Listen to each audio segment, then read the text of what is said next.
Welcome to part 1 of this 2 episodes holiday special where I team up with Marion and Micka to ready their Parisian apartment for Christmas. In this first episode, Marion and I first sit down for a talk. We discuss her favorite memories of Christmas growing up, her inspiration, the ornaments that she loves to decorate with. We then stroll around Paris to look at some more Christmas decorations and window displays. For more traditional home tours, check out my Human-Made Home series, linked in the description. Happy watching! Est-ce que tu peux nous parler peut-être de ton souvenir d'enfance préféré à Noël? Ah ben c'était de chercher le sapin. Parce que pour le coup ça c'est une nuance qui est différente de chez mes parents et ici. Mes parents ont toujours acheté un sapin naturel, donc c'était un peu l'activité du dimanche. Premier jour de décembre et on décorait tous ensemble. J'ai des souvenirs d'enfance où c'était des décorations, d'ailleurs que j'ai récupérées maintenant aujourd'hui. Celle-ci pour le coup c'est celles qui me viennent de ma mère, c'est l'héritage dont je te parlais précédemment. C'est des boîtes qui sont anciennes parce qu'elles datent des années 80 et 90. Le prix est encore en francs d'ailleurs. Ce que j'aime dans ce que ma mère m'a légué, c'est qu'il y a différentes textures de doré. Pour le coup il y a un côté givré, il y a un côté plus brillant, il y a même certaines qui ont un effet un peu comme les miroirs en mercure qui se patinent avec le temps. C'est une couleur qui traverse le temps et qui, selon moi, ne se démodera jamais. Il y a différentes tailles et c'est ce que j'aime dans cette composition. Est-ce qu'il y a certaines de ces traditions-là que tu as ramenées dans ton appartement ici? Oui, c'est plus culinaire pour le coup, parce qu'on a une espèce de tradition. Dans l'Est, en Alsace, c'est de fabriquer avant Noël ce qui s'appelle des bredelen, donc c'est des petits fours de Noël qui sont distribués en cadeau ou à chaque fin de repas pendant les fêtes. Alors en ce qui concerne Noël, quel a été un petit peu justement ton process, puisque t'es dans cet appart depuis 4 ans? Dès la première année, j'ai commencé à décorer parce que c'est aussi la première année où on a reçu la famille de Michael dans cet appartement, donc je voulais voir les choses en grand, on venait d'emménager. Pour mes recherches, j'utilise surtout Instagram qui est une ressource d'inspiration et Pinterest. Je commence assez tôt quand même. Là, cette année par exemple, on a commencé à regarder en octobre déjà. Et surtout, je préfère commencer tôt pour anticiper aussi parfois si c'est des coloris qui sont pas faciles à trouver. Par exemple là, le Bordeaux, je trouve, ça commence à venir, mais en France, il n'y en a pas trop encore. L'idée d'avoir une couleur, ou des couleurs d'ailleurs, pour décorer, c'est quelque chose que tu as en tête. Est-ce que tu peux nous parler justement de ton process un petit peu ici? Alors quand je suis arrivée dans cet appartement, la première année et jusqu'à maintenant, je faisais exclusivement doré et vert sapin du coup. C'est vraiment de ça que je pars à chaque fois quand je compose mon sapin. Je les mets, pour le coup celles-ci, je les mets à chaque fois. Parce que ça a une attache un peu sentimentale aussi. Et après, je brode autour avec les nouvelles acquisitions que j'ai.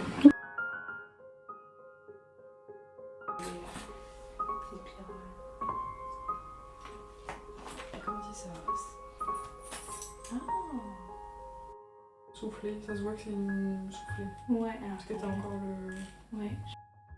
Et cette année, j'ai décidé de changer pour ramener un petit peu de nouveauté et d'apporter la couleur bordeaux avec des jeux de texture comme le velours, des choses comme ça. Du coup en fait cette année j'ai choisi de plutôt partir sur la couleur bordeaux. La pièce que je préfère le plus c'est par exemple les fleurs de Noël qui sont très traditionnelles comme les poinsettias, mais aussi les petits nœuds qui sont un peu une tendance de cette année.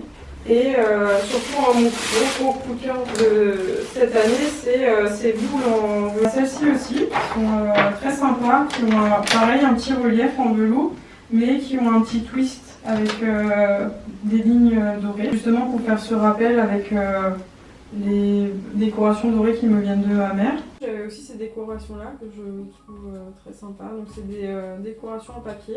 Ça aussi c'était une grosse tendance il y a quelques années, qui perpétue toujours d'ailleurs, que je trouvais intéressant aussi, qui rappelle aussi un peu les pommes de pin, parce que je décore aussi avec des pommes de pin.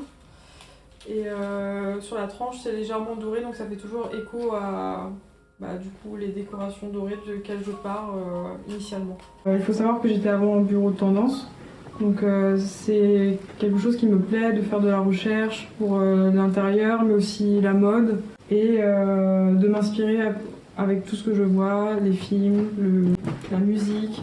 tout ce qui est art. Tu parlais justement, tu faisais référence tout à l'heure à l'Alsace et au fait que il y a certaines des décorations qui viennent là-bas. Pourquoi est-ce que tu as décidé d'acheter cette année aussi? Je suis partie d'une base qui vient de ma mère, du coup, c'est ces fameuses décorations dorées qu'elle m'a léguées. Et j'ai acheté tout autour des choses qui pouvaient potentiellement aller avec. Ce sont des oiseaux que j'ai achetés chez Sauce Green, ce sont des oiseaux en verre et en plumes. Pour le coup, ça aussi, c'est un peu une attache sentimentale. Je voulais absolument en trouver, parce que c'est un peu un élément kitsch de Noël, et ma grand-mère a toujours eu des très beaux oiseaux faits main. Et je voulais absolument aussi avoir des oiseaux. Il y a un magasin qui s'appelle B&M aussi, Emma, ou même parfois dans certains supermarchés. Parfois on peut trouver vraiment des choses qui sont très abordables et qui sont très jolies, très qualitatives également. Donc, on va dire que je regarde vraiment un peu partout. La décoration saisonnale, c'est toujours quelque chose que j'ai aimé, particulièrement Noël, parce que c'est là où je trouve que c'est le plus fast et là où il y a le plus de choses à faire. Ce que j'aime aussi, c'est un peu le côté naturel. Donc je voulais apporter un peu des choses qui font très nature, comme ces baies, Bordeaux, toujours, pour amener un petit côté champêtre. J'ai également ces petits éléments qui peuvent rappeler la nature. Ça, pour le coup, c'est un cadeau de ma grand-mère. Donc c'est des petites pommes givrées qui viendront dans la composition qui vient dans l'encadrement de la porte. Vu que je suis alsacienne, j'ai réussi à trouver des bretzels en métal. Ça vient de chez Sauce Green pour le coup. Ce que je fais en général quand je commence à décorer mon appartement, c'est que je commence par la pièce principale, qui est le sapin, qui se trouve d'ailleurs juste derrière moi. Je commence toujours par les luminaires, les guirlandes si je souhaite en mettre, et puis après les décorations une à une qui s'équilibrent. Pour le coup, je marche vraiment au coup de cœur. C'est plein de choses avec des matières différentes, des formes différentes, et j'aime les sapins qui sont pas forcément entre guillemets rangés. J'aime quand on peut voir n'importe quel endroit dans le sapin qu'il y a à chaque fois une autre histoire qui se passe. Pour le coup, c'est pas très français de décorer le sapin comme ça, c'est plus les Américains qui font ça où il y a beaucoup d'ornements. C'est vraiment quelque chose que j'apprécie. Je fais en fonction vraiment de mon ressenti. Si je vois que il faut s'arrêter là, je m'arrête. Sinon, je me force jamais à tout mettre aussi. Cette année, j'ai décidé de choisir de décorer également l'encadrement de la porte qui se trouvera ici. Je vais tout simplement prendre une tringle à rideau rétractable qui peut s'enlever très facilement et faire ma composition autour de cette tringle à rideau. Ça, du coup, c'est une inspiration que j'ai vue sur Instagram. Ensuite, en général, c'est que je fais une petite compo sur le petit buffet qui est derrière moi autour du chandelier. Et après, je m'attaque aux meubles télé avec des photos forts en forme de maison qui sont en céramique blanche. Du coup, je pense qu'on va aller chez Truffaut et le Bon Marché pour regarder les décorations de Noël. Et leurs vitrines sont également très jolies en général. Donc.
Next, in episode 2 of this holiday special, we pick things back up with Marion as she starts decorating her home. We follow her through her process of creating a Christmas arch while seeing more of her Christmas ornaments. The new Christmas tree is revealed and light is added to it. We see everybody kinda helping, and before we know it, this Parisian home is transformed into a Christmas wonderland. We even made cookies. See you in episode 2, where we can all count together how many times I can say Christmas in a video. For more traditional home tours, check out my Human Made Home series. Stay tuned for the trailer of the episode, already available on my YouTube channel right after this video. Bye!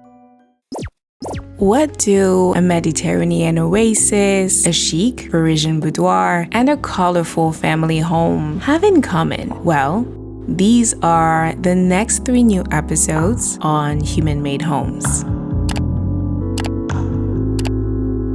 Hi, my name is Abra, and I love to talk about the process of transforming a space into a home. This series mostly started with me filming with my friends. With time came travels and episodes in New York City, Amsterdam, Berlin, etc. In season 3 of Human Made Homes, we are taking a peek at the interiors of humans who create for a living. The first episode was centered around Danielle, who works in fashion and whose home is a unique blend of Art Deco and secondhand treasures. Fanny welcomed me in her beautiful Parisian apartment. We talked about her decor finds in Parisian flea markets, and I even got to see some of the products she was testing for her role at 01.Christmas. Lise, artistic director and lover of Haussmannian architecture, took us around her home, pointing at the feminine and romantic touches. As an interior designer whose motto is functionality, Sia used her knowledge of shapes, designers, and architecture to mix brutalist furniture to her Parisian apartment. So, what is coming next? Very distinct homes and decor with unique stories. After buying her first apartment, Karine completely made it over into a Mediterranean oasis. She was inspired by 70s Italian designers, natural materials, colors, and unique decor that reflected her personality. Taking a page out of French history, Piri modeled her home after boudoirs. These intimate, elegant, chic, and feminine spaces that were created in the 18th century by women to receive their friends, exchange confidence, and even discuss politics. For the very first time, I toured a house. Babette and her husband, William, created a colorful and warm home for them and their 3 kids. The space is infused with their energy and decor philosophy, a happy mix of unique decor finds, designer pieces, and mainstream buys. As unique as these spaces are, I still found something in common with them all.